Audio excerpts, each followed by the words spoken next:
RCN. Le son de la différence.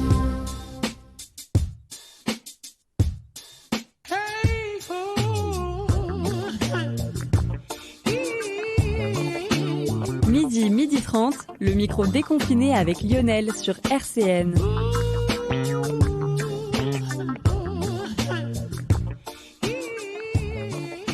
Chers auditeurs, bonjour et bienvenue dans votre émission préférée, le micro déconfiné. Comment vas-tu, Sarah ? Bonjour, ça va très très bien et toi ? Écoute, ça va très très bien aussi. Et puis aujourd'hui, on est accompagné de personnes vraiment chaleureuses, valeureuses, que puisse dire l'association Eden. Je vais vous laisser vous présenter tout simplement. Bonjour, oui, je suis Aurore Coins et je suis membre du conseil d'administration d'Eden. C'est une association ça signifie Entente pour la défense de l'environnement nancéen. Elle a été créée exactement il y a 30 ans, 15 mars 1991. Donc, c'est un peu notre anniversaire cette année. Et donc, elle a été créée par des citoyens soucieux de la qualité de vie et de l'environnement dans le bassin de vie nancéen. Donc aujourd'hui, on continue le travail avec une jeune équipe dynamique pour travailler sur des questions de mobilité, de déchets, de cadre de vie, etc. Alors, il y a aussi Adrien qui est là. Adrien, je te laisse te présenter également. Eh bien, moi, c'est Adrien Fournet. Je suis aussi membre de l'association Eden avec Aurore au conseil d'administration. Et j'ai rien de plus à dire sur la présentation, si ce n'est que on essaie d'aborder toutes les thématiques sur la défense de l'environnement. On est au contact avec notamment les décideurs locaux, la métropole, les communes, pour essayer d'avoir l'amélioration du cadre de vie. Alors, Eden, pour ses 30 ans, a eu un petit cadeau empoisonné, si je peux m'exprimer ainsi, c'est le Covid. Donc, en cette période de Covid, vous avez forcément rencontré beaucoup de contraintes. Quelles sont-elles ? Alors, effectivement, on va faire l'histoire du Covid. Comme tout le monde, ça nous est tombé dessus. Et il s'est trouvé que on savait pas. D'habitude, on se réunissait physiquement, comme toute association. On est une association de bénévoles, donc on fait plutôt du plaidoyer. On s'informe, on se réunit pour prendre des décisions. Donc, la première chose qu'on a essayé de faire, c'est comment faire pour maintenir le lien entre nous physique, en se réunissant. Donc, forcément, comme tout le monde, on essaye la visio, les logiciels. On avait déjà expérimenté certaines choses par le passé pour parfois des actions, on les fait à distance. Donc c'était les réunions pas téléphoniques avec OVH. Et puis on est passé sur d'autres systèmes, type Discord, ça n'a pas très bien marché. Et en fait, après, on est passé sur des logiciels libres tels que Jitsi Meet. Et ça, c'était très très très bon. Par ailleurs, on avait déjà bien travaillé sur l'informatique, le numérique. Et on a utilisé un autre nuage pour échanger nos données. Ça c'est vraiment ce qui nous a beaucoup aidé. On a pu continuer à travailler à distance. C'est vrai que c'est moins sympathique. Là, surtout le lien avec les adhérents, ceux qui ont aussi du mal, même au conseil d'administration avec le numérique, qui sont pas forcément tous équipés. Et c'est vraiment une limite. On a hâte de pouvoir se retrouver. On n'a pas fait une seule réunion physique en présentiel depuis le début du Covid. Même malgré le premier déconfinement. Donc, on a préféré rester à distance. Même l'Assemblée générale. Donc, il nous tarde que ça termine depuis plus d'1 an. Alors, quelles ont été vos principales actions depuis le printemps 2020 ? Comme dit Adrien, en fait, finalement, il y a quelques actions qui ont été annulées, mais on s'est un petit peu adapté. Donc, on a travaillé les dossiers. Avec le nuage, on a travaillé notre plaidoyer, on a été beaucoup plus actifs sur les réseaux sociaux et finalement ça a attiré peut-être d'autres adhérents aussi qui sont plus captés par ce type de canal de communication. On a eu en 2020 plus d'une centaine d'adhérents. Pour une association vraiment... Des centaines d'adhérents en plus ou non, en tout ? En totalité. D'accord. Disons que les années précédentes, on était proche des 100. Là, on l'a dépassé en 2020 parce qu'il y a eu aussi quelques temps forts, donc notamment sur les mobilités. Nous, on a été très impliqués sur la question des mobilités actives, la place du vélo. La place du vélo, donc il y a eu, vous vous souvenez, il y a eu des coronapistes, c'est-à-dire des pistes provisoires qui ont été un petit peu jetées à la sortie du premier confinement, qu'on a en fait appelé de nos voeux dès le mois d'avril avec l'association Dynamo et d'autres associations du bassin de vie nancéen. Et on a été satisfait de voir que des choses ont pu être faites. Voilà, c'est ce qu'on appelle l'urbanisme tactique, c'est-à-dire qu'on utilise du mobilier de chantier facile à installer. Et ça s'est fait notamment sur la rue Jeanne d'Arc, du fait que le trafic automobile a diminué.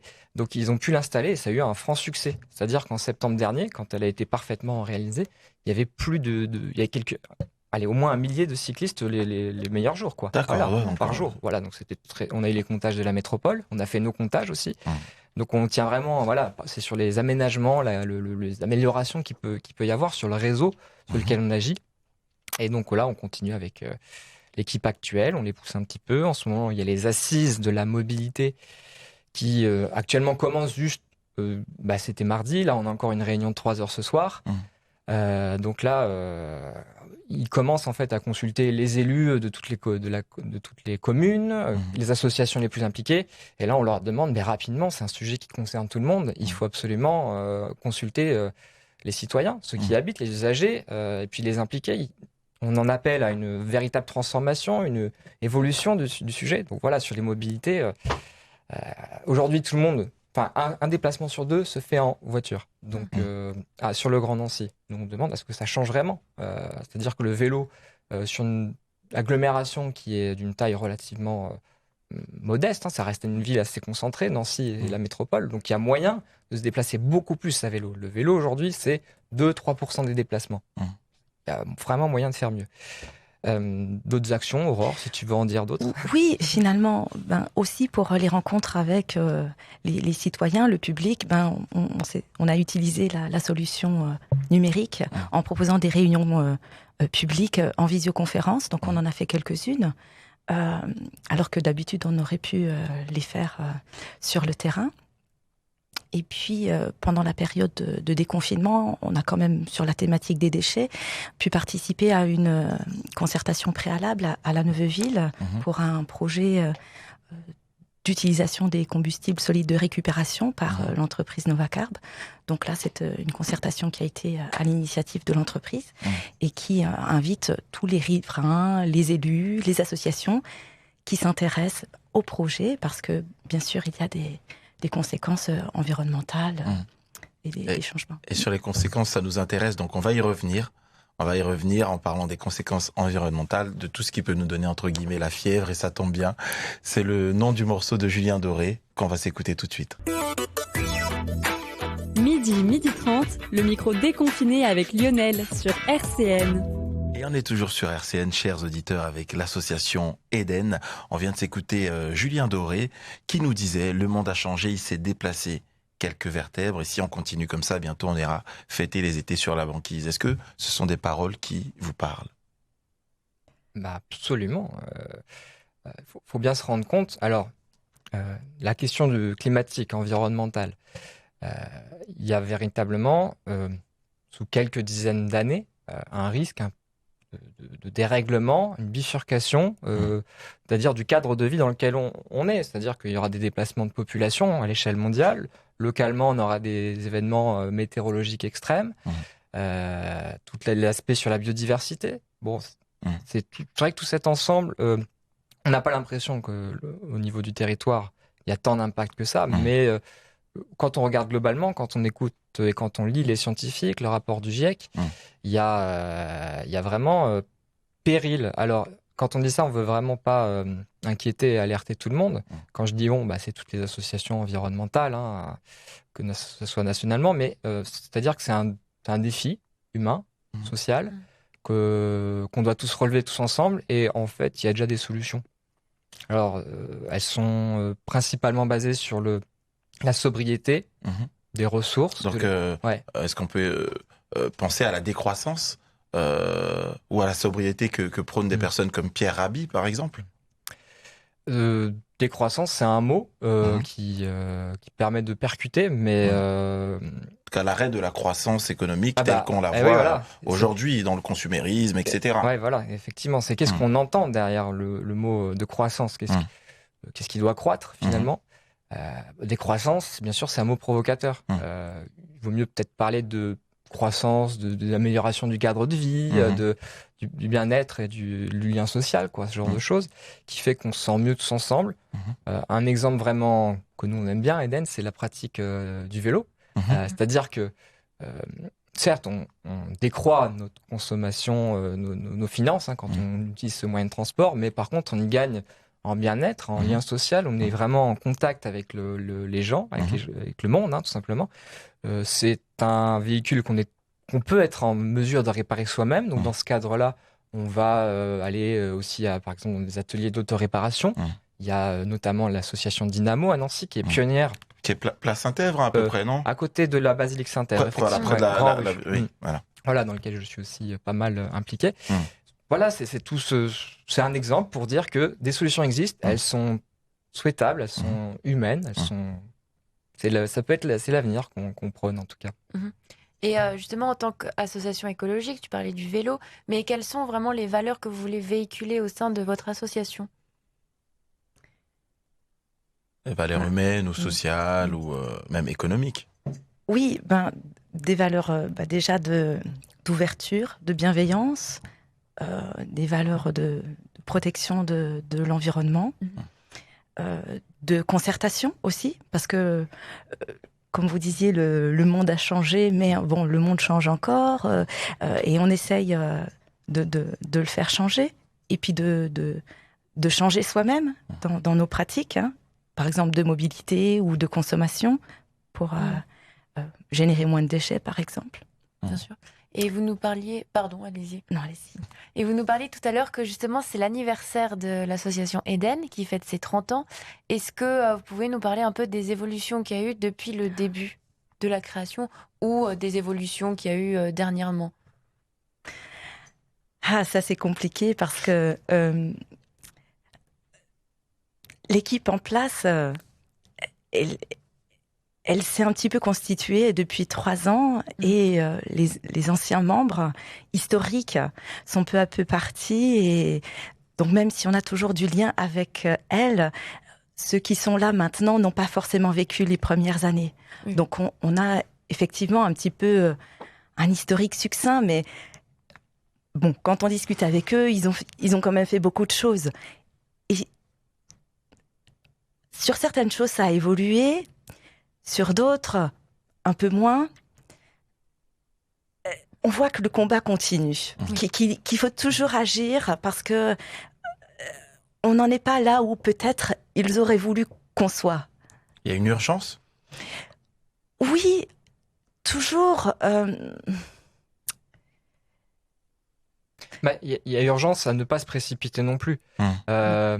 C'est-à-dire que il faut prendre le temps de mettre les choses en ordre. C'est-à-dire que les choses se jouent peut-être à l'échelle individuelle. C'est-à-dire que les comportements individuels doivent changer, mais ça se joue surtout au niveau collectif. Donc c'est quelque chose de systémique au final. C'est systémique. Eden, c'est principalement constitué autour aussi de la façon dont les décisions politiques sont prises. Donc, alors, on n'est pas un parti, on est une association apartisane qui s'occupe des choses de la vie publique, en fait. Voilà. Donc, les sujets qu'on a sont souvent en lien avec la façon dont on prend les décisions avec la métropole, en grande partie, sur la question des déchets, sur la question des mobilités, la qualité de l'air, compétence plutôt régionale. Enfin, voilà, c'est vrai que c'est aussi un micmac, un sacré... il faut démêler le système qui est pas simple, mais voilà, nous on s'y met, quoi. Alors, on va parler tout à l'heure des déchets, on va parler de la mobilité, mais avant ça, une petite pause musicale sur RCN avec Charles Bradley pour The World. Jusqu'à 12h30, le micro déconfiné avec Lionel sur RCN. Et on est sur RCN avec l'association Eden. On vient d'écouter Charles Bradley pour The World. Charles Bradley qui nous dit que le monde part en fumée et que personne ne veut en prendre la responsabilité. Qu'est-ce que ces paroles vous évoquent ? Alors, la responsabilité, disons qu'à l'échelle individuelle, elle n'est pas facile à endosser. Déjà disons que la vie quotidienne n'est pas franchement facile pour tout le monde. Enfin, le Covid, nous, une association, c'est-à-dire que c'est des bénévoles qui ont eu le temps de s'y consacrer, alors que d'autres, peut-être sur la première ligne, Comme on dit, la première ligne, donc les travailleurs qui ont dû continuer, forcément, c'est des préoccupations qu'ils n'ont pas forcément le temps d'avoir. Donc, nous, notre responsabilité individuelle, c'est-à-dire que de personnes qui ont le temps de s'investir dans tout ça, c'est justement d'y aller, quoi, de donner de son temps libre pour ce genre de choses. Mais la responsabilité, c'est pas nous qui la devons, c'est les responsables actuellement. Donc, et qui sont-ils donc ? On peut faire un récapitulatif, effectivement. Ils sont à tous les niveaux. Ils sont politiques, ils sont élus, ils sont à la commune, ils sont à la métropole du Grand Nancy. Bien entendu, il y a aussi la responsabilité au niveau des États, de l'Union européenne, voilà, et de la coopération internationale. Donc, nous, effectivement, on essaie de s'insérer dans tout cet environnement-là. Et localement, il y a une très grosse partie des solutions qu'on peut faire localement. Voilà. Des solutions que vous proposez, notamment par les actions que vous menez, les assises de la mobilité en avril, mai, juin, la Vélorussion le 5 juin prochain. Qu'est-ce que vous pouvez nous dire sur ce que vous prévoyez pour les mois à venir ? Eh bien, effectivement, les assises de la mobilité, les élections régionales départementales, on est pleinement investi, dans le sens où on ne veut pas que ça se passe sans l'avis des citoyens, donc on va chercher à les impliquer. Donc, entre autres, une Vélorussion, c'est-à-dire une manifestation à vélo, pour laquelle vous êtes toutes et tous invités le 5 juin. Suivez-nous sur nos réseaux sociaux, suivez la presse, on va faire des annonces le 5 juin, le samedi. On va organiser cette manifestation. On n'a pas encore déterminé l'endroit de la manifestation, mais vous pouvez nous joindre sur notre site internet également, as-eden.org. Donc pour nous suivre, pour aussi également éventuellement nous soutenir en adhérant. C'est très important pour nous. On est une association de défense de l'environnement agréée par la préfecture. Donc, on a besoin d'avoir aussi une assise d'adhérents. On peut adhérer à partir de 2 €. Voilà, si vraiment. C'est vraiment symbolique, quoi. C'est ça, c'est symbolique. Mais le nombre d'adhérents compte énormément. Alors, donc, il y a donc une urgence à vous rejoindre pour pas mal de choses. Il y a beaucoup de travail à faire. Donc, vous recrutez souvent des bénévoles et les adhésions peuvent se faire en ligne, donc. Tout à fait. Très bien. Donc, est-ce que vous avez, vous, un dernier mot avant qu'on se quitte à dire à nos auditeurs aujourd'hui sur RCN ? Rejoignez-nous, peut-être, pour vous former, pour vous informer, pour participer, pour agir, pour s'engager. Et puis, si vous n'avez pas le temps, voilà, suivez-nous quand même, essayez d'adhérer. On a un Facebook pour ceux qui veulent suivre. Et le prochain événement, bien sûr, on a parlé du 5 juin, ça c'est la Vélorussion, mais avant ça, il y a la marche pour la marche du climat, la marche d'après, parce que la loi climat aura fini d'être discutée à l'Assemblée nationale. Donc ça, c'est le dimanche 9 mai, 14h. Suivez également les réseaux sociaux et la presse. Ça va être annoncé. Donc n'hésitez pas, chers auditeurs, à suivre Eden sur les réseaux sociaux. De toute façon, ils seront partagés aussi sur RCN, sur Facebook, sur YouTube. Et merci Sarah de m'avoir accompagné tout au long de cette émission. Quant à vous, chers auditeurs, on se dit à demain midi, comme d'habitude. Et on se quitte avec un titre du morceau du groupe Deluxe. Je suis tout chamboulé par ce plein d'émotions qu'on vient de recevoir quant à l'écologie. Ça fait réfléchir. Donc on se quitte avec Deluxe et Monday. Merci. RCN, www.rcn-radio.org